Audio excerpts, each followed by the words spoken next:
مجھے بتائیں کہ بانجھپن کے سب سے زیادہ مشہور یا انفرٹیلیٹی کا علاج کیا ہے جو آپ لوگ کرتے ہیں یا جو عام طور پہ لوگ کرتے ہیں، اسے کہتے کیا ہیں؟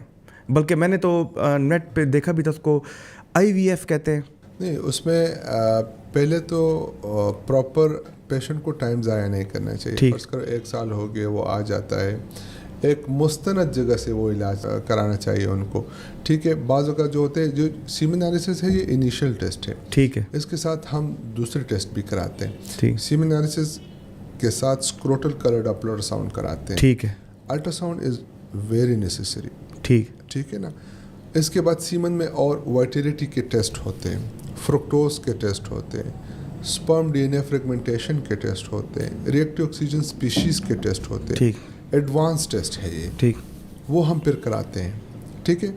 الٹرا ساؤنڈ بھی اگر نارمل ہے، سیمن بھی اگر نارمل ہے تو ٹھیک ہے، بس اس کو ایک سائڈ پہ رکھ دیتے ہیں۔ اگر پھر بھی انفرٹیل تو ہم DNA فریگمنٹیشن ٹیسٹ کراتے ہیں۔ فیمیل کو پراپر ایویلویٹ کرنا چاہیے، کیونکہ میرے پاس تو بینگ این اینڈرولوجسٹ میرے پاس تو زیادہ تر میل پیشنٹس آتے ہیں، فیمیل پیشنٹس جاتے ہیں گائنیکالوجسٹ کے پاس، لیکن اکثر ایسے پیشنٹس ہوتے ہیں، اکثر ہی مور دین 70%۔ جب میں اسے کہتا ہوں کہ آپ کی وائف کے ٹیسٹ ٹھیک ہے تو کہتا ہے ڈاکٹر صاحب ہم نے ٹیسٹ کرائے ہوئے ہیں، لیکن میں جب کہتا ہوں اسے کہ لے آؤ، ہمارے پاس گائنیکالوجسٹ بیٹھی ہوئی ہے، ان کے پاس لے آؤ، تو جب میں دیکھ لیتا ہوں یا گائنیکالوجسٹ دیکھ لیتی ہے تو کسی LHV نے کوئی الٹرا ساؤنڈ کرا دیا ہوتا ہے، اور الٹرا ساؤنڈ پہ اور یورین آ رہی، وہ ایک کویکری ہو رہی ہوتی ہے، کویکری ہو رہی تھی، اور فیمیل سے کہا جاتا ہے کہ آپ کے ٹیسٹ سارے ٹھیک ہیں۔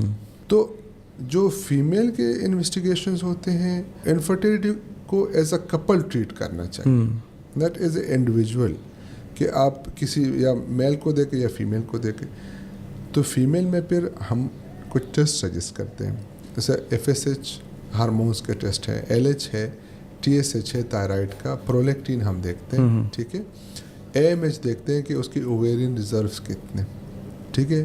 TVS کرتے ہیں، ٹرانس ویجائنل اسکین، وہ الٹرا ساؤنڈ کراتے ہیں ہم، اور ایک ایکس رے کراتے ہیں HSG سے بولتے ہیں، ٹھیک۔ اس میں جو اس کے جو یوٹرس کے اور اس کے جو فیلوپین ٹیوبس ہوتے ہیں وہ ہم دیکھتے ہیں۔ تو جو فیمیل جو ریپروڈکٹیو سسٹم ہے اس کو ہم پورا ایویلویٹ کر لیتے ہیں، ٹھیک، کیونکہ جو فیمیل ریپروڈکٹیو سسٹم ہوتا ہے وہ بہت کمپلیکس ہوتا ہے، ٹھیک ہے نا۔ تو اس کے لیے پھر انویسٹیگیشنز بھی، جیسا آپ نے شروع میں کہا میل کا ٹیسٹ کرانا آسان ہے، فیمیل کے تھوڑے زیادہ، ہاں، ٹھیک، اور خاص دنوں میں کرانا چاہیے، ٹھیک۔ اس کے علاوہ ہم ایسٹروجن اور پروجسٹرون ہارمونز کرتے ہیں، 21 ڈے پہ پروجسٹرون کا ہارمون جو ٹیسٹ ہے وہ بھی کراتے ہیں۔ اگر وہ انکنکلوزیو ہو HSG وغیرہ تو اس کے لیپراسکوپی بھی ہم کراتے ہیں، ٹھیک ہے۔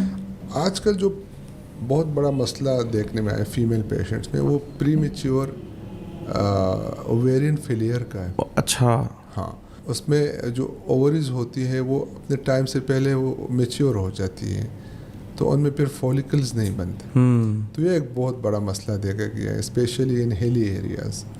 اچھا، پہاڑی علاقوں سے جو خواتین آتی ہیں ان کی مطلب 20-25 ایج میں وہ اووریز جو ہوتی ہے ان کے کام کرنا چھوڑ دیتی ہے۔ اور یہ اوری، میں اپنے مطلب آپ مجھے پہ کریکٹ بھی کر دیں کہ اوری وہ عورت کا ایک خاص وہ ہوتی ہے جسے بولتے ہیں، جہاں پر جس طرح سپرم بنتے ہیں، جس طرح سپرم ہوتے ہیں اسی طرح عورت کی اوری ہوتی ہے، جو دونوں مل کے پھر آخر میں ایک زائگوٹ جو کہ بچہ بنانے کے لیے پھر آگے وہ کام آتے ہیں۔ تو یہ آپ کہہ رہے ہیں کہ امیچور ہو جاتی ہیں بڑی ارلی، ان کے 20-22-24 سال کی عمر میں جو عورت 45 سال میں ہونا چاہیے 25 سال میں میچور۔ اچھا، اور یہ وہ عورتیں جو کہ پہاڑی علاقوں سے ہوتی ہیں۔ تو یہ تو آپ نے بڑی ایک مطلب نئی بات مجھے بتائی، مجھے بالکل خیر آج تو بہت میں نے نئی باتیں آپ سے بڑی نئی انفارمیشن سیکھی، لیکن یہ ایک الارمنگ بات میں نے سیکھی جو کہ ویسے ہونی چاہیے۔